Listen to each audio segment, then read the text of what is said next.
খরতাপে পুড়ছে প্রাণ প্রকৃতি। ৩৫ থেকে ৪০ ডিগ্রি সেলসিয়াসের মধ্যে ওঠানামা করছে তাপমাত্রার পারদ। তীব্র গরমে জনজীবন যখন অতিষ্ঠ প্রায়, তখন সামনে এসেছে প্রাণ রক্ষাকারী ওষুধের গুণগত মান ঠিক রাখার চ্যালেঞ্জ। একদিকে টিন শেড ফার্মেসি, অন্যদিকে অনেক দোকানেই নেই শীতাতপ নিয়ন্ত্রণ ব্যবস্থা, এমনকি তাপমাত্রা পরিমাপের জন্য নেই কোনো থার্মোমিটারও। অ্যান্টিবায়োটিক এই ওষুধটির গায়ে নির্দেশনা দেওয়া হয়েছে 25 ডিগ্রি সেলসিয়াস তাপমাত্রার নিচে সংরক্ষণ করবার জন্য।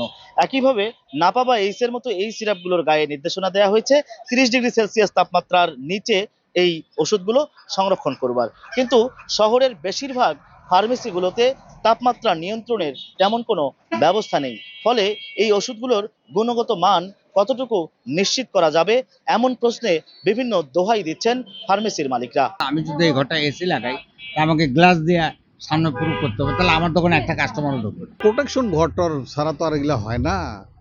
তো এখন তো মনে করো ব্যবসা বাণিজ্য হিসাবে আমরা এইভাবে করি। যতটা সম্ভব রোদ থেকে রক্ষা করা কিংবা সেই জায়গাগুলো একটু সুরক্ষা করা, সেটা আমরা মেইনটেইন করতেছি। চিকিৎসকদের মতে তীব্র গরমে সঠিকভাবে সংরক্ষণ না করলে ওষুধের কার্যকারিতা নষ্ট হওয়ার ঝুঁকি থাকে। তাই ওষুধ প্রশাসনের নজরদারি আরও বাড়ানোর পরামর্শ দিয়েছেন তারা।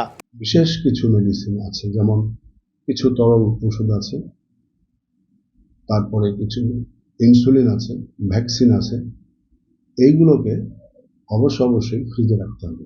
যারা ফার্মেসি ওষুধের ব্যবসা করেন তাদের টেম্পারেচার মেনটেন করা অবশ্যই দরকার।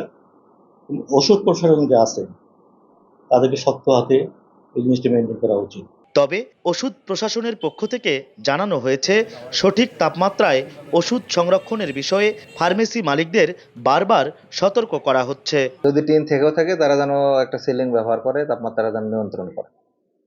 তো আমরা এখনো চিঠি দেই নাই, তবে যদি আমরা নির্দেশনা পাই এ ধরনের যদি আরো কঠোর ব্যবস্থা নিতে হয়, তাহলে আমরা অধিদপ্তরের নির্দেশনা অনুযায়ী আরো কঠোর ব্যবস্থা নেব আর কি। ওষুধ প্রশাসনের তথ্য মতে গাইবান্ধায় নিবন্ধিত ফার্মেসির সংখ্যা 1715টি, যার বেশিরভাগই টিন শেড ঘরে পরিচালিত হচ্ছে। হেদায়েতুল ইসলাম বাবু, সময় সংবাদ, গাইবান্ধা।